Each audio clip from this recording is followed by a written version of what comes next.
Bueno, continuando con nuestra historia de el siglo XX, estamos con el libro de Tiempos Modernos de Paul Johnson.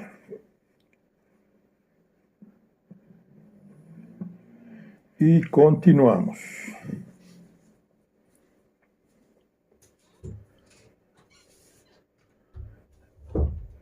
En general, las potencias coloniales sirvieron a los intereses de los habitantes locales con más eficacia cuando permitieron que las fuerzas del mercado prevalecieran sobre las medidas restrictivas, por bien intencionadas que éstas fueran.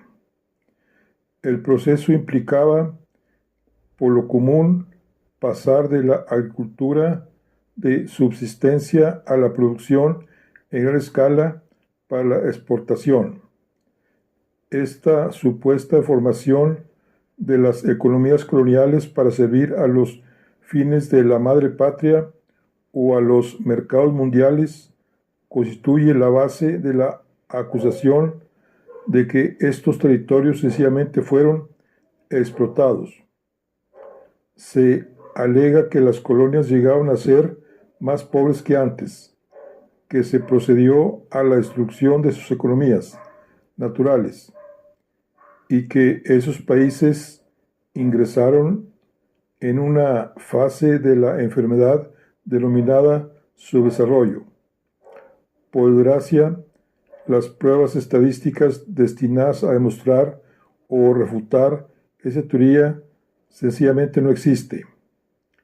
La obra Viajes al interior de África de 1799 de Mungo Park no da la impresión de una Arcadia rural, donde se evitaba buscar la riqueza, sino todo lo contrario. Los jefes independientes no solo eran imperialistas en pequeña escala, sino que mostraban una actitud excepcionalmente adquisitiva. Pasaban a la agricultura comercial siempre que podían encontrar mercado. De hecho, no había alternativa tan pronto. El aumento de la población convertía la agricultura de subsistencia en un callejón sin salida. El concepto de que la industrialización contrapuesta a la producción primaria es la única vía para llegar a un elevado nivel de vida se ve desmentido por la experiencia de excolonias como Australia, Nueva Zelanda, gran parte de Canadá y el medio oeste norteamericano, regiones donde las exportaciones de carne, lana, trigo, productos lácteos y minerales han creado los países más prósperos del mundo. Quizá es significativo que durante el periodo postcolonial ninguno de los nuevos estados independientes que tenían arraigadas economías de plantación haya intentado reemplazarlas por otras formas de explotación. En realidad, sucedió todo lo contrario. Todos trataron de mejorar su potencial de ingresos provenientes de las exportaciones, por lo general, con el fin de financiar el desarrollo industrial, que es exactamente lo que la mayoría de los gobiernos coloniales intentaban hacer durante las fases ulteriores del período. En la esfera de la agricultura tropical, en gran escala, las ganancias nunca eran considerables y rara vez podía considerárselas fáciles. El análisis de los precios de exportación del café, el cacao, el maní, el algodón, el aceite de palma, el arroz, la goma arábica, los granos y el capoc en los territorios del África Occidental francesa durante la última fase del dominio colonial 1953 demuestra que los beneficios eran reducidos y estaban determinados sobre todo por el sistema de transporte. El argumento de que las economías avanzadas organizaron el deterioro progresivo de los términos del intercambio para deprimir los precios de los artículos primarios no concuerda con la prueba estadística y es simplemente otro aspecto de la teoría de las conspiraciones. Los peores aspectos del colonialismo entre las dos guerras fueron el trabajo forzado y la distribución de la tierra sobre una base racial. Tuvieron el siguiente origen.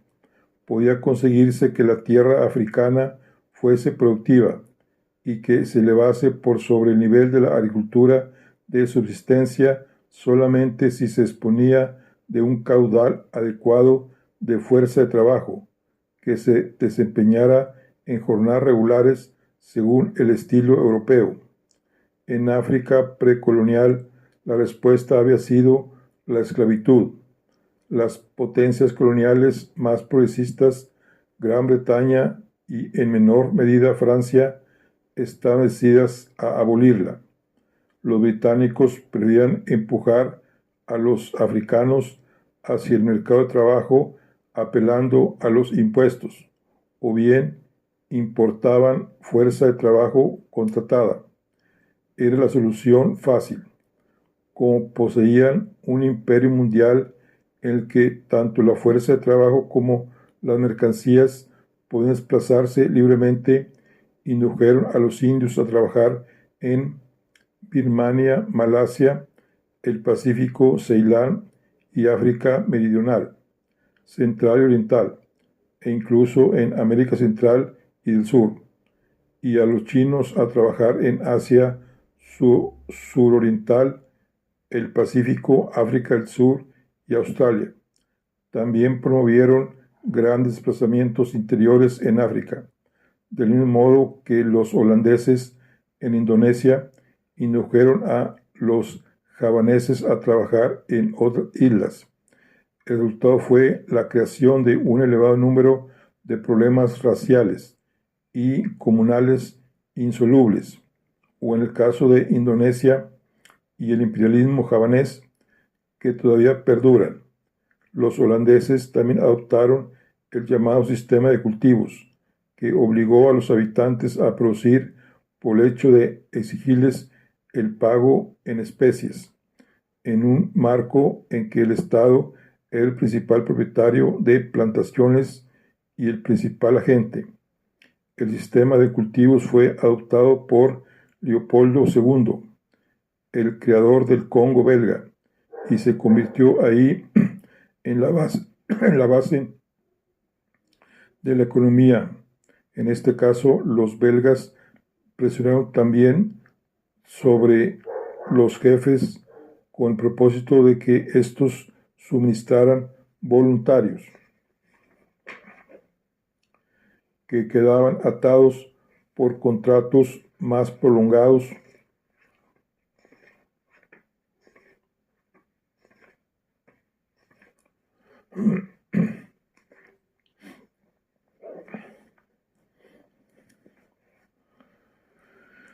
Los franceses y los portugueses se antuvieron en general a las corbes, o sea, el trabajo forzado, sin paga como sustituto de los impuestos. Los peores ejemplos de opresión se manifestaron en África portuguesa y el Congo. En general, se había corregido esa situación hacia 1914, después de las denuncias de algunos periodistas británicos y de los funcionarios consulares. Sin embargo, ciertas formas de trabajo forzado se prolongaron hasta fines de la década de los 40, pero se lo practicaba en pequeña escala. Más aún, hasta un periodo relativamente reciente, la mayoría de los africanos se mantenían completamente al margen de la economía salarial. Todavía durante la década de los 50, de un total de 170 millones de africanos que habitaban al sur del Sahara, solo 8 millones trabajaban por un salario en cierto momento del año. En los lugares donde los salarios eran altos, los africanos trabajaban con buena voluntad. Las minas de oro de Rand jamás tuvieron dificultades para conseguir fuerza de trabajo, desde sus orígenes hasta el momento actual. En otros lugares se repetía la misma historia de siempre: escaso rendimiento, reducida inversión, baja productividad y salarios bajos. Ninguno de los que trabajó en África, blanco o negro, adhirió jamás a las fantasías acerca del capital excedente. Esas ideas existían únicamente en Hampstead y en los cafés de la margen izquierda. El peor error cometido por las potencias coloniales y que tuvo consecuencias políticas y morales, tanto como económicas, fue negarse a permitir el funcionamiento del sistema de mercado en el sector de la tierra. Aquí aplicaron los procedimientos elaborados primero en las colonias británicas de América durante el siglo XVIII y aplicados con el propósito de desarrollar el oeste y el medio oeste norteamericanos, con la destrucción de los indios norteamericanos y refinados sobre una base puramente racial. En África del Sur, esto implicaba la aplicación de métodos de ingeniería social y por lo tanto determinó un efecto destructivo del principio individualista, que en la esencia de la ética judeocristiana. En África del Sur, hacia 1931, alrededor de 1.8 millones de europeos tenían reservas de 444.000 millas cuadradas, y en cambio 6 millones de africanos poseían solo 34.000 millas cuadradas. En Rodesia Meridional, la Ley de Distribución de la Tierra de 1930 otorgó a los europeos que ya poseían 15 millones de hectáreas el derecho de comprar otros 17 millones de hectáreas de tierra de la corona. En cambio, los africanos que poseían reservas de 10.5 millones de hectáreas tuvieron acceso a solo 3.5 millones más. En Rodesia septentrional, los blancos ya tenían la posesión exclusiva de 4.5 millones de hectáreas. En Kenia, esta deformación intencional del mercado libre de tierras fue particularmente vergonzosa, pues en 1923 el duque de Devonshire, en su carácter de secretario de las colonias, había formulado la Declaración de Devonshire.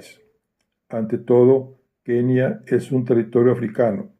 Los intereses de los africanos deben prevalecer. A pesar de esta afirmación, en un ejercicio intencionado de la ingeniería social, se expulsó de las mesetas blancas a los habitantes Kikuyu para dejar sitio a los agricultores blancos. Durante la década de los 30 había en Kenia 53.000 millas cuadradas de reservas africanas, 17.700 reservadas para los europeos y 99.000 millas de tierras de la corona, y el gobierno podía distribuir estas de acuerdo con criterios políticos arbitrarios. El sistema era indefendible. Más aún, se lo defendió únicamente con el argumento de que el trazado de líneas divisorias de carácter racial resultaba esencial para la explotación eficaz. El argumento era falso en sí mismo, como lo demostraron hechos ulteriores en Kenia, y contrariaban los principios generales de la libertad de mercado, que habían sido la base de la creación del Imperio Británico. Por supuesto, cuando presionaban a favor de la ingeniería social implícita en la distribución de la tierra sobre la base de la diferencia de razas, los colonos estaban formulando una tosca respuesta a lo que para ellos era un hecho abrumador: el desarrollo desigual de las sociedades humanas. Se trata de un problema fundamental de la especie, que ya mostraba perfiles acentuados durante la Edad de Hierro.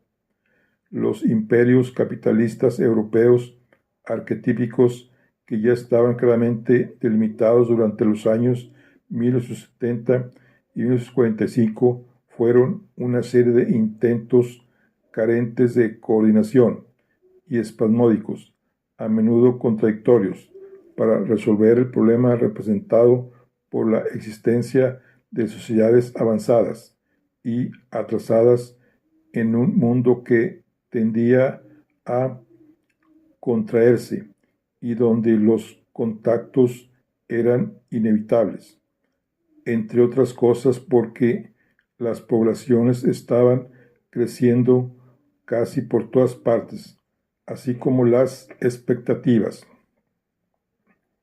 El sistema, si así puede llamarse, se organizó lentamente. Incluso los franceses no contaron con un ministerio de colonias hasta 1894, Alemania hasta 1906, Italia en 1907, Bélgica en 1910, Portugal en 1911. Su período clásico entre las guerras ya era una suerte de crepúsculo. Su existencia fue demasiado breve para producir resultados de acuerdo con su propia lógica. El desarrollo de los recursos humanos y naturales es un proceso lento, laborioso y sangriento, como lo enseña la historia entera. Los hombres como Rhodes, Ferry, Layau-Teis, Lugars y Sarraus compartían un optimismo injustificado al pensar que podía acelerarse el proceso, que éste sería relativamente indoloro. Sus sucesores en el papel de gobernantes independientes alentaron exactamente las mismas ilusiones. Sukarno, Nasser, Nkrumah, Nehru y muchos otros, como veremos más adelante. Pero la mayoría de los países pobres ocupaban la misma posición comparados con los ricos durante la década de 1980 que durante la de 1870, cuando comenzó la gran era del colonialismo. Esto nos conduce a una cuestión muy importante. El colonialismo fue un fenómeno acentuadamente visual. Abundaba en banderas, uniformes exóticos, ceremonias espléndidas, durbares, salvas de artillería al atardecer, exposiciones comerciales en Olimpia y el Gran Palais, sellos conmemorativos y sobre todo mapas de color. En esencia fue una entidad cartográfica y podía percibírsela más clara e intensamente en las páginas de un atlas. En los mapas parecía que el colonialismo había cambiado el mundo. En el terreno mismo parecía un fenómeno más engañoso que ejercía escasa influencia y que en efecto cambió pocas cosas. Se impusieron facilidad y desapareció con la misma facilidad. Pocos murieron para crearlo o para destruirlo.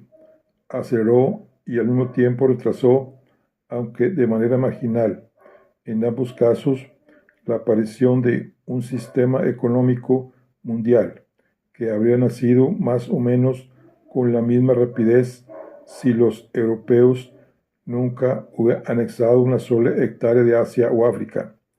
En colonialismo abarcó tan variado multiplicidad de estructuras humanas que es dudoso que describa nada concreto.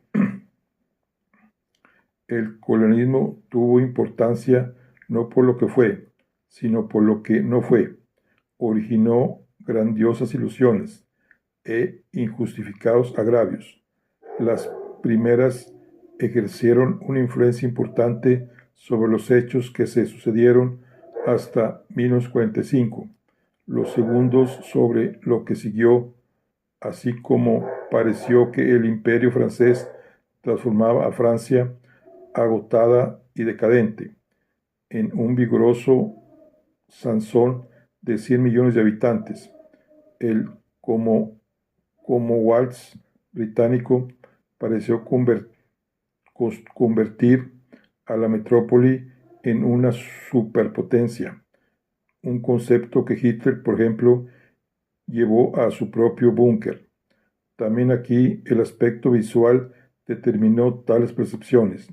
Durante los años 20, los grandes caminos de uso militar, los edificios públicos y los barrios europeos cuya construcción la Yautey ordenó en Marruecos estaban cobrando forma, eran formidables, duraderos, austeramente grandiosos, y esos rasgos todavía se conservan hoy.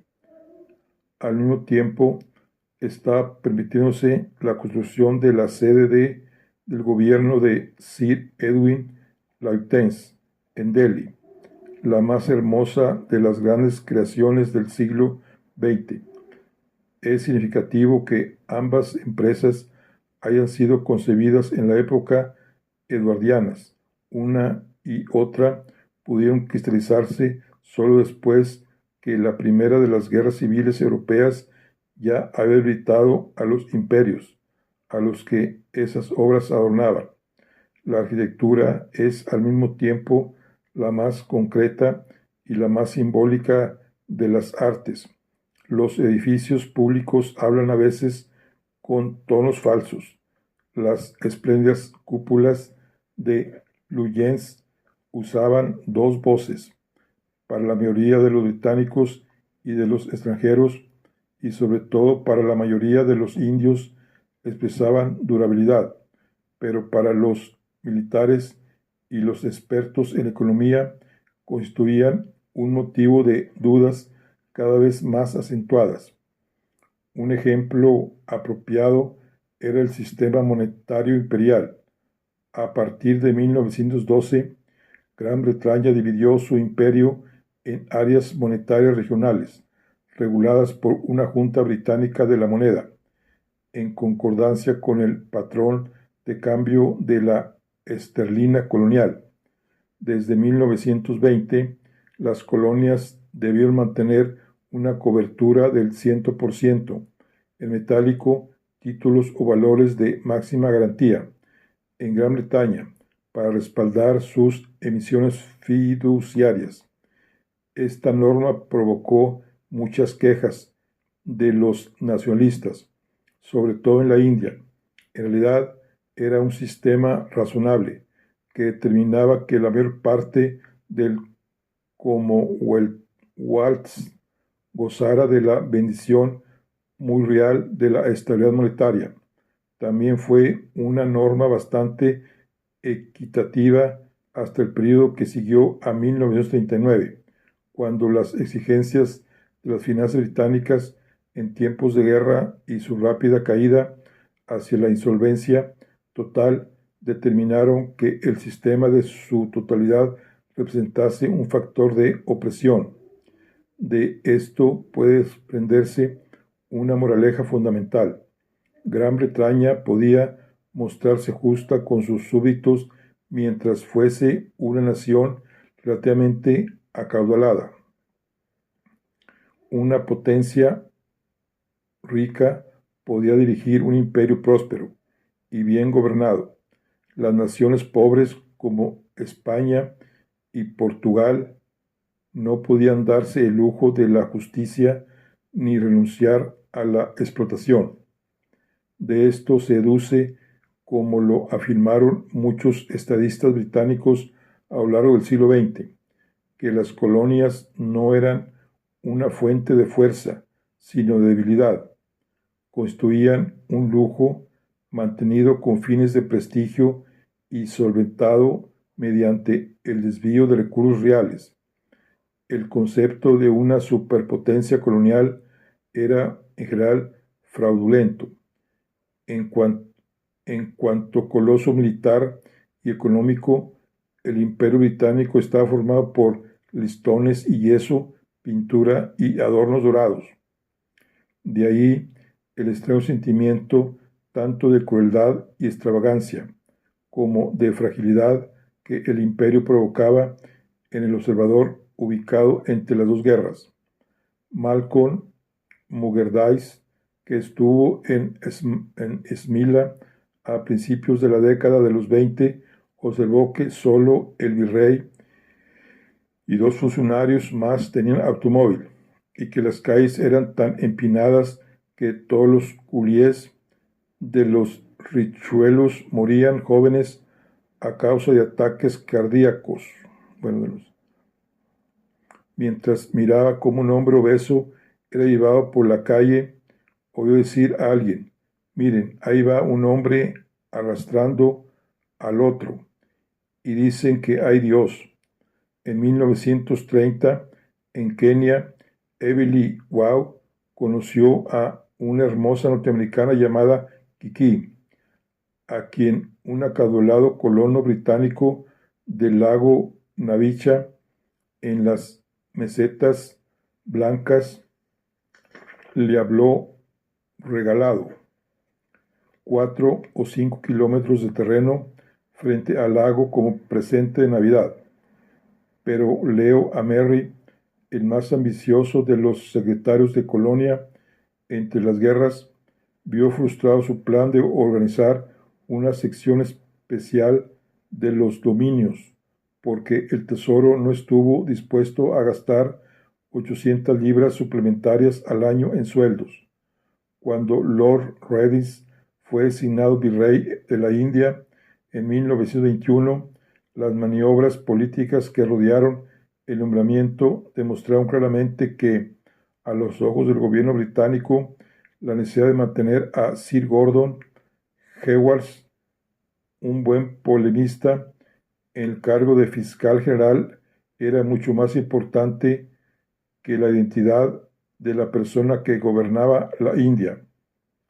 3 años después, J. L. Garvin, el gran director de tendencia imperialista del Observer, consideró muy posible que en un lapso de 5 años perdamos la India, y entonces adiós al Imperio Británico.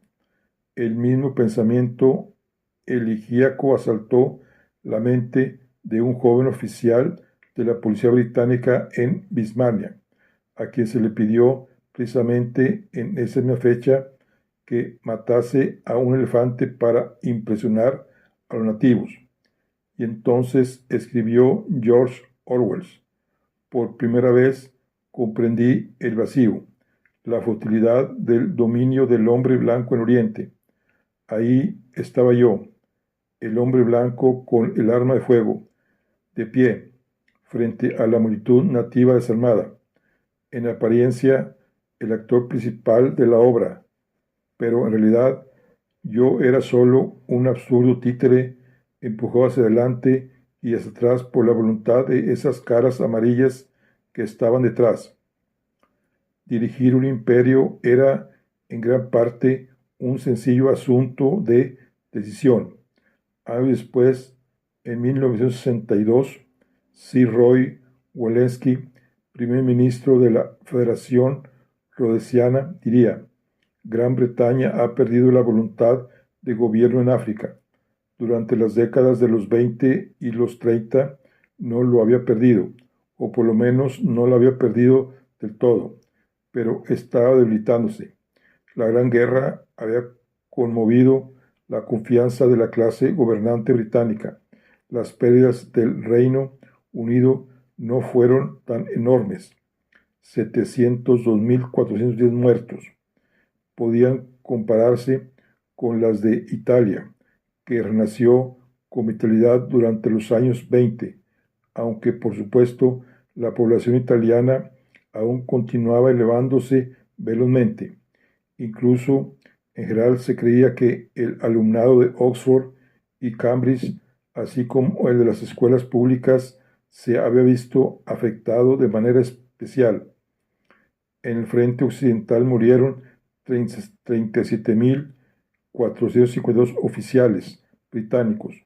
Hubo 2.438 muertos, heridos o desaparecidos.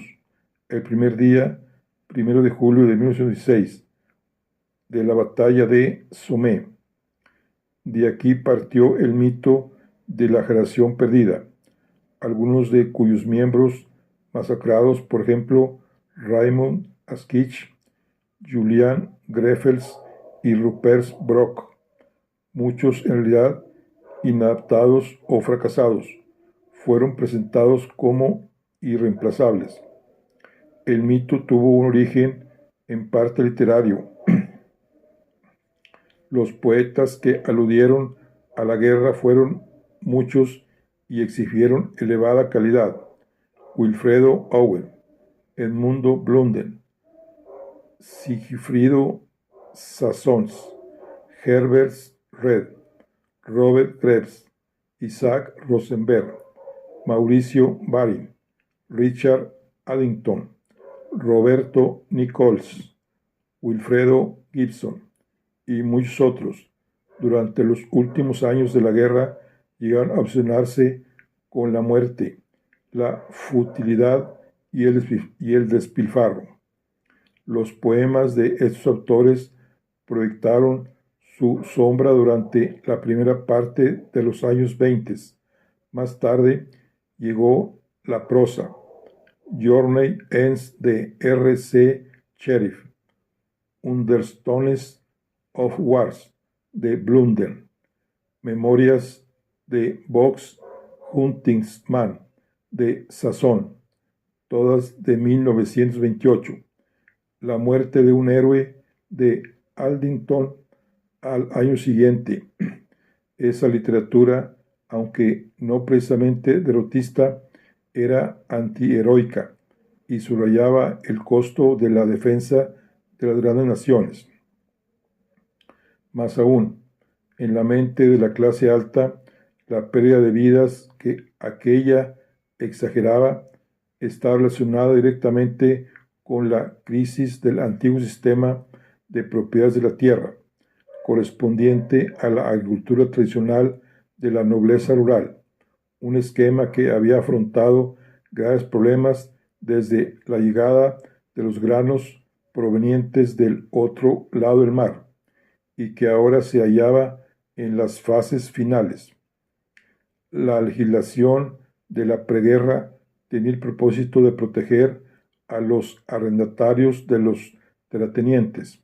Lloyd George, que odiaba a la aristocracia terrateniente, completó el sistema con su Ley de Agricultura en 1920, que incorporó la estabilidad de los arrendamientos, y otra ley de 1923 que destruyó los acuerdos que restringían los arrendamientos y legalizó la libertad de cultivos. El resultado fue la división de miles de propiedades grandes y pequeñas. Inglaterra está cambiando de manos, escribió el The Times el 19 de mayo de 1920. A partir de 1910, afirmó H.J. Machinghams, una legislación vengativa, demagógica y puramente urbana ha paralizado a terratenientes buenos, malos o indiferentes, responsables o irresponsables. En febrero de 1922, el Quarterly Circular de la Asociación Central de Terratenientes calculaba que todos los años cambiaban de manos 350.000 hectáreas de tierras agrícolas. El año anterior, una sola firma de rematadores había realizado transacciones de tierras cuya superficie era igual a la de un condado inglés común. El liberal C.F.G. Masterman, exministro del gabinete, en un libro muy leído que fue publicado en 1923, se quejaba: en la inútil matanza de los guardias en el Somme, o de la Brigada de Fusileros en Howth, la mitad de las grandes familias de Inglaterra, herederas de extensas propiedades y riquezas, perecieron sin una sola queja. Asimismo, el cambio más grande en la historia de la tierra en Inglaterra desde los tiempos de la conquista normanda. El precio de la tierra continuó cayendo, la deuda agraria creció y millones de hectáreas fueron retiradas de la producción. Sturbe, caricaturista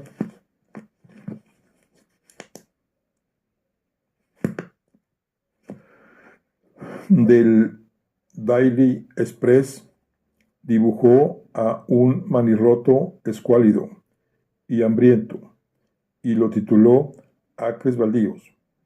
J. Robertson Scott, director de The Countryman, ofreció un impresionante cuadro de desolación rural en una serie de artículos publicados en el National de Massingham, y este trabajo se convirtió en un lúgubre bestseller con el irónico título de England's Greens and Pleasant Lands, 1925.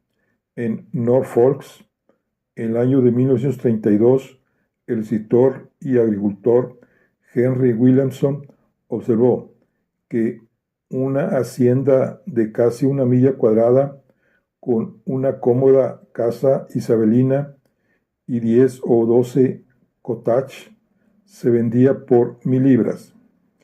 Es difícil exagerar el efecto que este deterioro general y no tratado del corazón del antiguo sistema de explotación de la tierra en Inglaterra. La prueba de la descomposición industrial también se manifestó en todas partes. Después de una breve recuperación en la posguerra, la debilidad fundamental de las tradicionales industrias exportadoras de Gran Bretaña, el carbón, el algodón y los textiles, los astilleros y la ingeniería, se reflejó en la desocupación crónicamente elevada. Todas esas industrias tenían equipos antiguos, viejas animosidades y prácticas laborales anticuadas, que al combinarse determinaban una productividad inferior. Se atribuía esta situación sobre todo a la decisión de Winston Churchill como ministro de Hacienda de reimplantar el patrón oro en Gran Bretaña, 1925.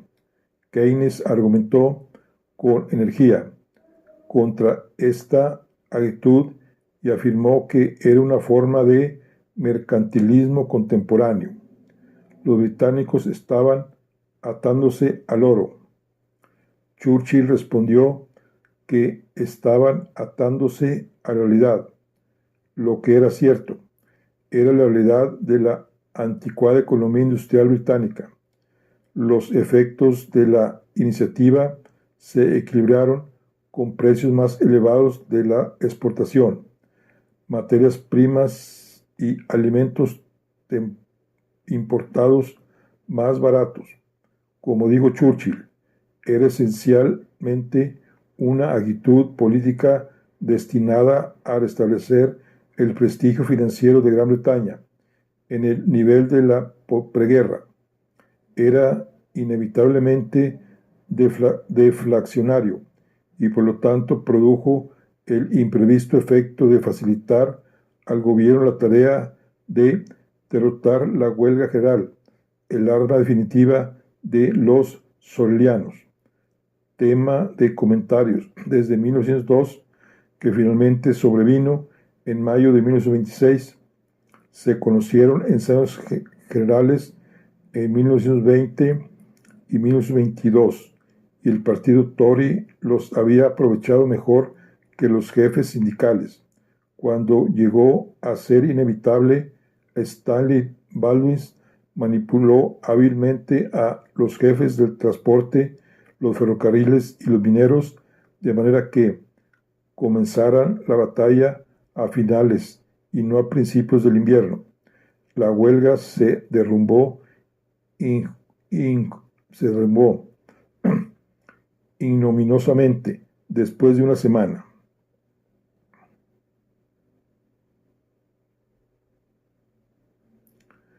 Fue como si una bestia muy famosa por su ferocidad hubiese asomado la cabeza una hora y después de oler el peligro hubiese besado su madriguera. Ni el retorno al patrón oro ni el fracaso de la huelga general tuvieron el más mínimo efecto sobre las cifras de la desocupación, que como porcentaje de la fuerza de trabajo se mantuvieron en una inquietante meseta, incluso antes del fin del auge de los años 20. Entre 1921 y 1929 alcanzaron los siguientes niveles: 17, 14.3, 11.7, 10.3, 11.3, 12.5, 9.7, 10.8 y 10.4. Por lo tanto, para los trabajadores, el problema no era la generación perdida. No se observaban huecos en sus filas. Su número no era exiguo. En todo caso, podía considerárselo excesivo, pero la difícil situación que afrontaban contribuyó a erosionar la voluntad del régimen gobernante, porque radicalizó al clero anglicano. La Iglesia de Inglaterra lo había pasado mal durante la guerra. Había tocado sin mucha seguridad la trompeta patriótica. El clero católico había afirmado que su conducta en las trincheras había sido la de un aficionado. No se había desempeñado mejor en las fábricas de municiones. Había perdido terreno en un momento supremo y tenía una inquieta conciencia del hecho. Durante los años 20, sus espíritus más vivaces concibieron un nuevo evangelismo de paz y compasión. Algunos incursionaron profundamente en la izquierda. Conrad Noel, vicario de la espectacular Iglesia del siglo XIV de Thaxted en Essex, rehusó enarbolar la Unión Jack en lugar con el argumento de que era un emblema del imperio británico, con toda la cruel explotación que él mismo representaba. Desplegó la bandera roja y apeló entonces a la autoridad bíblica. Él dio la misma sangre a todas las naciones. Todos los domingos llegaban pandillas de alumnos derechistas de Cambridge con el fin de arrancar la bandera y tropezaban con la resistencia de los corderos de Lansbury, una fuerza de ex policías radicales despedidos en 1919 por hacer huelga. Esta batalla de las banderas conmocionó al régimen oficial inglés y fue una forma de entretenimiento chocante y nueva. Más importante todavía fue William Temple, obispo de Manchester, a partir de 1920, y más tarde arzobispo de York y Canterbury, el clérigo cristiano más influyente en Gran Bretaña entre dos guerras. Fue el primer clérigo anglosajón que se inclinó por una política progresista como sustituto de un evangelio del dogma, y por consiguiente fue parte de ese enorme movimiento que, como Nietzsche había previsto, estaba transformando la energía religiosa en utopismo secular. Temple era una figura jovial, al estilo de Oliver Hardy, que tenía apetito no solo de hidratos de carbono, sino de martirio social. En 1918 se incorporó al Partido Laborista y anunció la novedad. Durante los años 20 fundó COPEC, la conferencia acerca de la política, la economía y la ciudadanía cristiana, el prototipo de muchos organismos semejantes, desde entonces hasta la actualidad. En la Asamblea de 1924, celebrada en Birmingham, anunció, junto a un sentido capaz cada vez más acentuado de que el gobierno maquiavélico está en quiebra, se manifiesta una creciente disposición a prestar atención a las afirmaciones de Jesucristo de que Él es el camino, la verdad y la vida. Sus intervenciones concretas en la política social fueron ineficaces. Así, la huelga general lo sorprendió cuando estaba en Axis-les-Bains, tratando de curar su gota y reducir su obesidad. Se apresuró a regresar y encabezó una intervención de los eclesiásticos que, al persuadir a los jefes de los mineros de que contaban con el respaldo de toda la cristiandad, determinó la prolongación de la huelga del carbón de julio a diciembre de 1926. Para este momento, los mineros y sus familias estaban sumidos en la miseria y el hambre. Imperturbable, Temple continuó sirviendo a la causa progresista. A juicio de George Bernard Shaw, un obispo socialista de carne y hueso, era, como afirmó alegremente, una imposibilidad realizada. Efectivamente, Temple era el presagio de muchas figuras por el estilo que aparecerían después. Fue un signo de los tiempos que sus opiniones facilitaran más que impidiesen su majestuoso avance hacia el trono de San Agustín.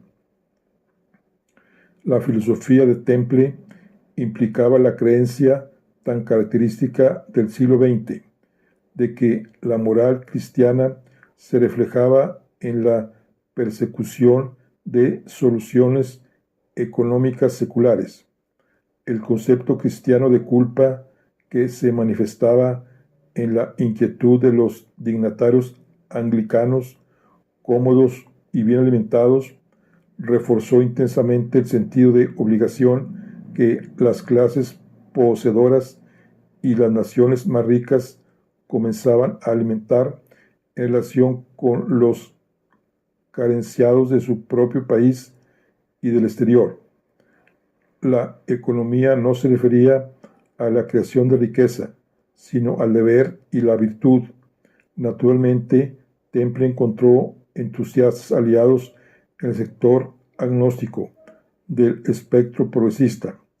Keynes le escribió una carta notable que negaba enérgicamente que la economía fuese una ciencia neutral desde el punto de vista moral. La economía, denominaba más propiamente economía política, es un aspecto de la ética. Eso era lo que el prelado deseaba oír y lo que el Fellows Hawkins quería enseñar. Keynes hablaba en nombre del insidioso grupo contrario al régimen, que durante la década del 20 surgió de la intimidad de Cambridge y Bloomsbury para promover una inversión gradual, pero cada vez más decisiva de la conducta de la clase gobernante inglesa. Hasta ahí, los axiomas de la política pública británica en la metrópoli y del imperialismo británico en el extranjero habían reflejado el clima moral de Balliol College de Oxford, con la dirección de Benjamin Howells. Su tono era judicial. La función de Gran Bretaña en el mundo consistía en impartir la justicia civilizada, aplicada, si era necesario, del modo más firme posible.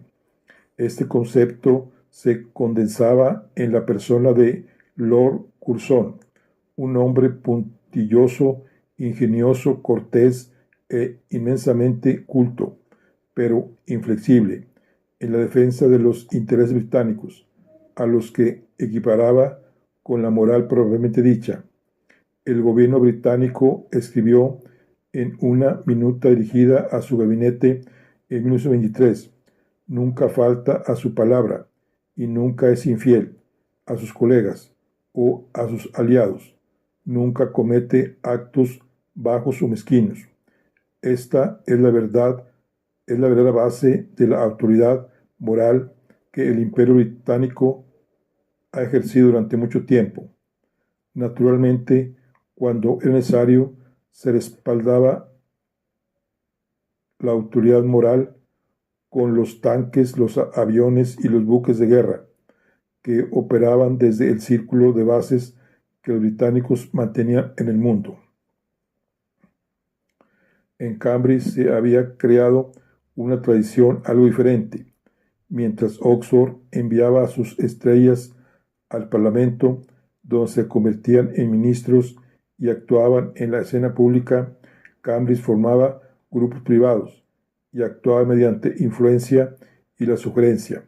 En 1920 se había formado una sociedad literaria de 12 miembros, conocida como los Apóstoles, que difundió las precoces heterodoxias de Coleridge y Wordsworth. Sus reclutas seleccionaban colectivamente y elegidos en secreto, pues jamás se admitió siquiera la existencia de la sociedad. Eran de gran calibre, pero eran profesores y críticos más que grandes creadores.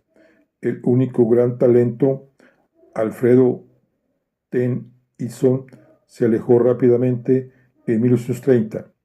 La imagen que los apóstoles tenían del mundo era tímida, retraída, no agresiva y agnóstica. Implicaba una aguda crítica de las pretensiones y los planes grandiosos. Era humanitaria y, sobre todo, estaba más interesada en las obligaciones personales que en los deberes públicos. Cultivaba la introspección y reverenciaba la amistad. Exhibía un tono homosexual, aunque no siempre incurría en esa práctica. Tennyson reflejó el temperamento de ese grupo en su poema Los comedores de loto. En 1902, los apóstoles eligieron a un joven alumno de Trinity llamado Leighton Strachey. Su padre había sido general en la India durante 32 años. De hecho, el universo de Curzon, pero su formación intelectual y moral era lo que le había dado su madre. Baluarte agnóstico del movimiento femenino progresista y maestro republicano y librepensador. Una francesa llamada María Silvestre, 2 años antes de ser elegido miembro de los Apóstoles, había formado con Leonardo Wolf y Clive Bells una sociedad de medianoche, que más tarde se convirtió en el grupo Bloomsbury. Tanto los Apóstoles como Bloomsbury, y uno secreto e informal, el otro informal y dispuesto a aceptar a algunas mujeres, giraron durante los 30 años siguientes alrededor de Strachey, pero al principio él no fue el filósofo de la sexta. Este papel correspondió a J. E. Moore, catedrático de Trinity y compañero de los Apóstoles, cuya obra principal, Principia Ética, fue publicada en el otoño que siguió a la elección de Strachey. Los 2 últimos capítulos, la ética en relación con la conducta y el ideal, eran por implicancia un ataque frontal a la doctrina judeo-cristiana de la responsabilidad personal con subordinación a un código moral absoluto. y al concepto del deber público, sustituido por una forma no responsable de hedonismo, fundado en las relaciones personales. Las cosas más valiosas que conocemos o podemos imaginar, escribió More, son ciertamente estados de conciencia que pueden escribirse toscamente como los placeres de la relación humana y el goce de los objetos personales. Es probable que nadie que se haya formulado la pregunta dudaría jamás de que el afecto personal y la apreciación de lo que es hermoso en el arte y en la naturaleza son en sí mismos buenos. Strachey, que era un propagandista genial más que un creador, se arrojó sobre este discreto volumen con el mismo entusiasmo que Lenin mostró frente al imperialismo de Hobson, publicado el año anterior. Era precisamente el argumento que él deseaba y podía predicar. Escribió urgentemente a su colega apóstol Keynes acerca de la tarea de presentar el morismo al mundo. La obra era la ideología no del odioso deber victoriano, sino de la amistad, como confió a Keynes, con quien ya estaba compitiendo por el afecto de algunos apuestos jóvenes. Se trataba de un tipo muy especial de amistad. No podremos contentarnos con decir la verdad. Debemos decir la verdad entera, y la verdad entera es el demonio. Sería absurdo que soñáramos con la posibilidad de que las viudas comprendan que los sentimientos son buenos cuando decimos en la misma frase que los mejores tienen un carácter sodomita. Nuestro tiempo llegará dentro de 100 años. No solo la amistad tenía derechos más elevados que la moral convencional, sino que era superior éticamente a cualquiera de las formas más amplias de la lealtad. La idea sería formulada por otro apóstol, colega de Strachey, E.M. Foster. Si tuviese que elegir entre traicionar a mi país y traicionar a mi amigo, abrigo la esperanza de que tendré la fibra necesaria para traicionar a mi país.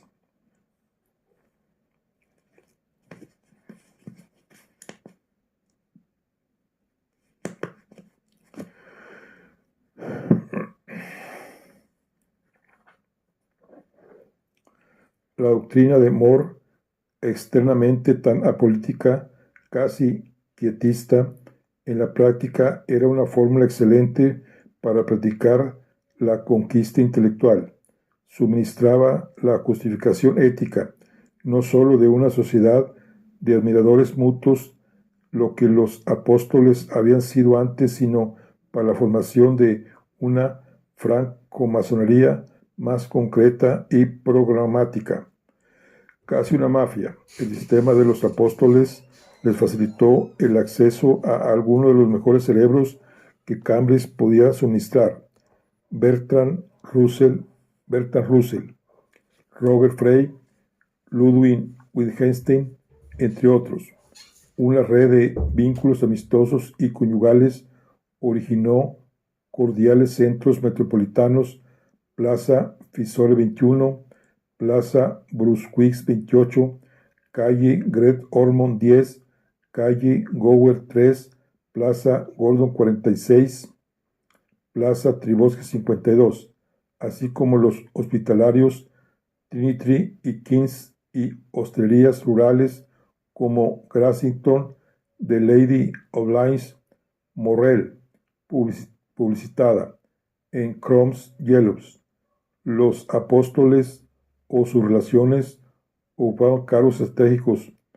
El tío de Strachey controlaba El Espectador, Leonardo Woolf las páginas diarias del National Desmond, McCarthy y después Raymond Mortimer las de New Statesman. Controlaban con varias editoriales amigas. No por nada, Strachey era hijo de un general, tenía el genio del elitismo narcisista y dirigía la camarilla con mano de hierro, aunque exhibía cierta apariencia de languidez. De los apóstoles tomó el principio del poder grupal, la capacidad no solo para excluir, sino también para que todos vean que uno excluye. Perfeccionó el arte del rechazo y la actitud inabordable. Un mandarín de Bloomsbury podía matar con una mirada o un tono de voz. Dentro de su círculo mágico, el exclusivismo se convirtió en una suerte de sistema de apoyo mutuo. Él y Wolf lo denominaban el método. Bueno, pues aquí concluimos lo que es la charla del día de hoy. Aquí estamos con los, digamos, la historia de la historia del mundo en el siglo XX. Aquí están ya las primeras sextas de la masonería y demás. Bueno, nos vemos en la siguiente. Hasta luego.